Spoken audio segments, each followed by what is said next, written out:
Привет, друзья! Вы на канале Классика орхидейного жанра. Сегодня у нас новое видео, очень красивое, очень интересное и информативное, посвященное появлению детки под водой. Детки на пне, рожденные под водой. Сегодня нашей ихтиандре исполняется 1 месяц. Ровно месяц назад вышло видео о случайном эксперименте, в результате которого появилась детка на пне.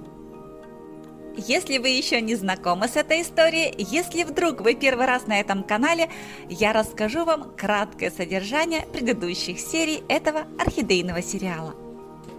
Phalaenopsis frontera появился в моей коллекции в феврале 2019 года, то есть уже 2 года и 9 месяцев назад.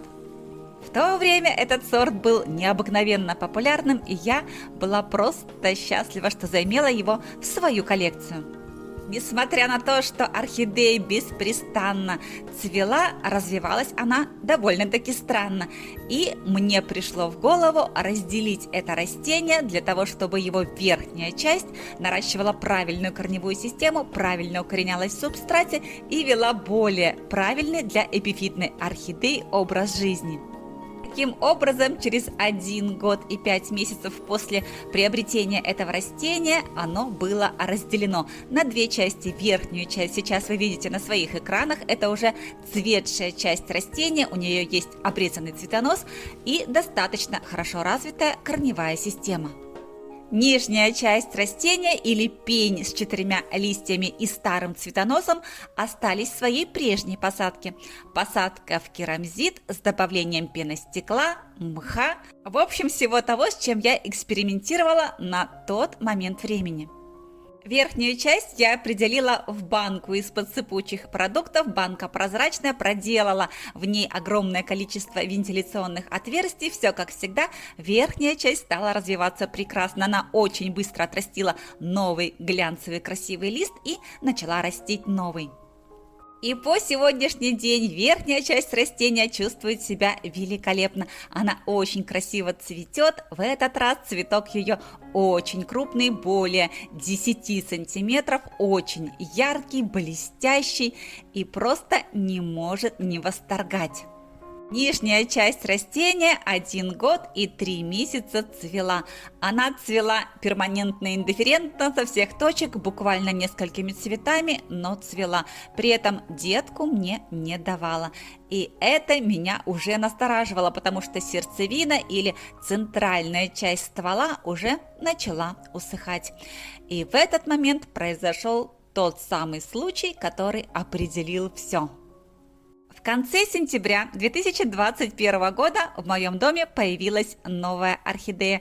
Орхидее нужно было подходящее место для адаптации поодаль от других растений, и я не придумала ничего более умного, чем отодвинуть 2 части фронтеры немножко назад, а это растение, эту орхидею поставить на передний план, на солнышко, где тепло, где светло и где прекрасно адаптируется растение. Вот сейчас вы видите, как обе части фронтеры находятся на заднем плане, и если верхнюю часть я переставила все же в другое место, то пень остался там, полностью замоченный в воде. Вот так по самый верх, то есть по нижние листья растение было замочено в воде, и в воде оно простояло неделю. Когда я в очередной раз взяла Sunset Love на фотосессию, я увидела стоящий за ней пень фронтеры, который неделю простоял в воде. Сердце мое упало в пятки, я подумала, что в результате моих действий пень фронтеры погиб. Я схватила горшок с пнем фронтеры, мгновенно слила с него воду. То, что я увидела дальше, повергло меня в полнейший шок. Буквально откуда-то из-под земли, то есть из-под совершенно мокрого и пропитанного водой за неделю субстрата, выглядывала детка. Вот это чудесное, буквально синюшнее создание, которое выросло и сформировалось под водой без доступа света. Вот это создание я увидела тогда и не поверила своим глазам. Я немного разгребла субстрат, то есть керамзит, проверив, откуда растет детка, а она росла из самой глубины посадки и полностью находилась в воде. В воде неделю. Могла ли я тогда поверить во всю реальность происходящего? Нет, друзья, не могла. Я и прыгала, и скакала. И не верила себе, показывала фотографии другим. Никто не мог поверить, что за неделю под водой могла мало того, что образоваться детка, так еще и корневая система не пострадала. Она не только не сгнила, а продолжила свой рост. И этот рост вы сейчас видите на своих экранах. Если вы хотите ознакомиться с этой историей более подробно, пройдите, пожалуйста, в плейлист «Фаленопсис и вопросы по уходу» и найдите видео «Орхидеи и вода» с фронтерой на обложке. Также я оставлю ссылки на все эти видео в первом комментарии под видео и в описании к нему.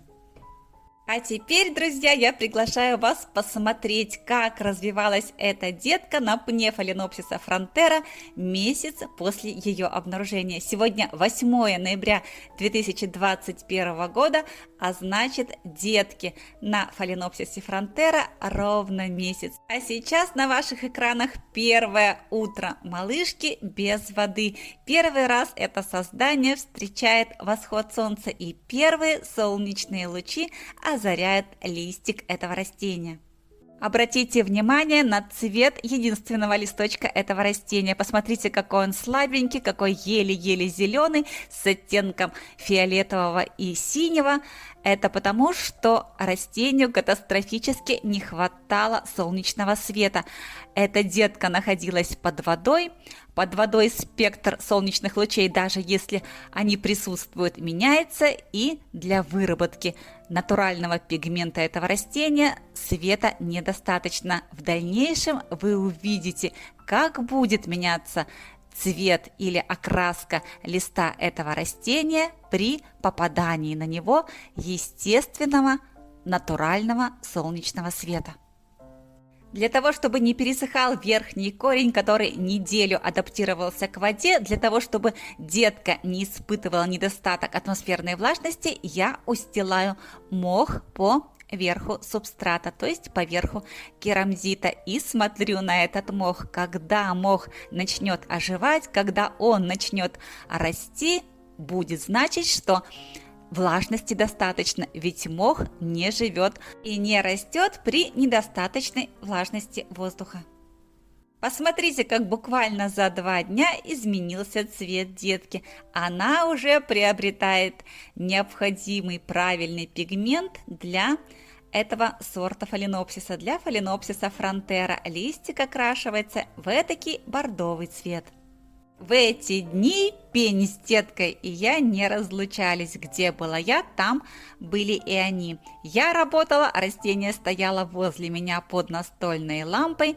Я уходила к свету, и растение переезжало на прямые солнечные лучи. Каждое утро, просыпаясь, я неслась посмотреть, не растворилась ли детка на пне в пространстве, ничего ли с ней не случилось, как она себя чувствует, окрепла ли, подросла ли. И наблюдая так часто за растением, я не могла понять, изменяется размер детки или нет. И я спрашивала у вас в видео: друзья, подросла детка или нет? И мне в комментариях отвечали: да, она подросла, да, она возмужала, скоро она еще и зацветет. На ваших экранах детка через неделю после ее обнаружения, и вы посмотрите, какого цвета она стала, какого цвета листик у этой детки. Он стал совершенно темным, бордовым, таким крепким. Мне кажется, что и по ширине он увеличился, и в длину подрос. Обратите внимание на мох, как он зазеленелся, во мху стали прорастать маленькие сеянцы травы, а это значит, что влажности и влаги в субстрате хватает, что мох чувствует себя прекрасно, если в нем прорастает трава, а значит и детке всего достаточно, значит для правильного развития ей хватает воды. А вот я отодвинула мох и смотрю, как чувствует себя поверхностный корень этого растения. Корень зеленый, очень плотный, я его потрогала, и продолжает расти. А это значит, что тревоги нет. Это значит, что даже несмотря на то, что растение неделю провело в воде, корневая система даже за неделю в воде не пострадала и прекрасно себя чувствует. Почему у меня не сгнили корни у этого пня? Да потому что, друзья, света было достаточно, потому что растение практически всегда стояло на активном солнечном свете, то есть под прямыми солнечными лучами. При достаточном уровне инсоляции, при достаточном уровне солнечного света корневая система не будет гнить. Листья, которые до сих пор сохранились на пне, подают активный сигнал корневой системе постоянно качать воду к листовым пластинам. Листовые пластины, в свою очередь, будут эту воду испарять, активно испарять на прямых и активных солнечных лучах. Вода в корнях застаиваться не будет, а наоборот будет постоянно промываться поступлением новых порций воды. Таким образом, корневой системе на активном солнце ничего не угрожает. Чтобы это понять и не бояться воды, достаточно изучить физиологию растений и физиологию орхидей в частности. Друзья, не бойтесь воды, приобретайте больше знаний, и страх уйдет. За третью неделю развития, детки, как мне показалось, никаких событий не произошло. На ваших экранах 24 октября 2021 года. Мне кажется, что абсолютно такой же размер растения, такой же размер листовой пластины, и совершенно ничего не меняется. Тем не менее, процесс внутри организма детки все же шел. И уже через несколько дней, а именно 28 октября 2021 года, из серединки появился новый листик. Это случилось ровно через 3 недели после обнаружения детки в воде. Как же я была этому рада, друзья! Я знаю, что не я одна переживаю и болею душой за это микроскопическое создание, ведь листики этого растения не больше 2 сантиметров в длину. Листики, да, уже их 2. Посмотрите, какой он чудесный. И вот с этого момента, с момента появления этого листика, события стали развиваться более активно. То есть этот листик стал изменять свои размеры буквально на глазах. Я каждый раз смотрела на него, и мне всякий раз казалось, что листик становится все больше и больше. Вот посмотрите, друзья, на изображение, правда ведь он еще подрос. Напоминаю, что все это время я поливала этот пень микрополивом. Что такое микрополив, вы можете узнать в плейлисте «Фаленопсисы. Вопросы по уходу» в видео о поливе орхидей. Посмотрите, листик еще подрос. Посмотрите, у него также образуется пигмент, то есть идет естественная пигментация листовых пластин растения под влиянием естественного солнечного света. Часто, очень часто можно увидеть, прочитать где-то в комментариях, как люди разочаровываются и расстраиваются из-за того, что месяц, 2, и то и 3 их пень не выпускает детку и грозятся выкинуть его. Друзья, я ждала свою детку 1 год и 3 месяца, и неизвестно, если бы не эта случайность, если бы не это провидение Вселенной, когда я забыла пень этого растения на неделю в воде, возможно, так и не дождалась бы. Друзья, орхидеи учат нас терпению. Терпению и еще раз терпению. Только они, ну, конечно же, при нашей помощи знают, когда и что им лучше сделать. И вот детка растет, я периодически вставляю видео с ее изображением в другие свои ролики, для того, чтобы вы могли убедиться, что это неземное создание живо и здорово, что оно продолжает свой рост и развитие. И я все меньше и меньше заглядываю, все меньше и меньше бегаю к нему, потому что понимаю, что все самое страшное уже позади, что процесс идет, развитие детки идет, и все следует своим чередом. В этих заботах и хлопотах проходит еще одна неделя. Я уже практически не обращаю на детку внимания, только поливаю ее по-прежнему микрополивом каждый день по чуть-чуть, утром и вечером, создавая эффект росы. И вот вчера в разговоре я говорю: у меня у детки уже подрос такой шикарный листик. Друзья, прошла еще одна неделя. На ваших экранах 7 ноября 2021 года. День Великой Октябрьской революции. И вот, разглядывая эту детку, разглядывая этот подросший новый листик, я обнаружила вот это. Посмотрите, друзья, на ваших экранах справа. Что это? Детке ровно 1 месяц с днем рождения, малышка. И вот этот бугорок, друзья, это корешок. Если я не ошибаюсь, конечно, это еще и похоже на цветонос, но все же я думаю, что это корешок. А как думаете вы? Напишите в комментариях. Вот такая красавица, вот такое неземное чудо. Посмотрите, ровно за месяц 2 вот таких красивенных листика, и вот это что-то, на что даже не наводится резкость. Это что-то сейчас на ваших экранах, и вы посмотрите внимательно на это. Может быть, вам удастся определить, что же это такое, потому что у меня не получается. И вот уже съемки сегодняшнего утра. Я так надеялась, что будет солнышко, и мне удастся сделать съемку при естественном солнечном свете, но нет, друзья. На 3 дня у нас обещают проливные дожди с мокрым снегом и штормовым ветром до 32 метров в секунду, поэтому снова съемки при искусственном свете, то есть при настольной лампе. Посмотрите, какой красивый лист и вот этот самый корешок. Куда я там заглядываю, непонятно. Все же хочу рассмотреть листья. Листья красивые, и второй листик уже перерос первый. Все же возвращаемся к этому, надеюсь, корешку, потому что цветонос нам, конечно же, вообще не вовремя. И вот все-таки это корень, друзья.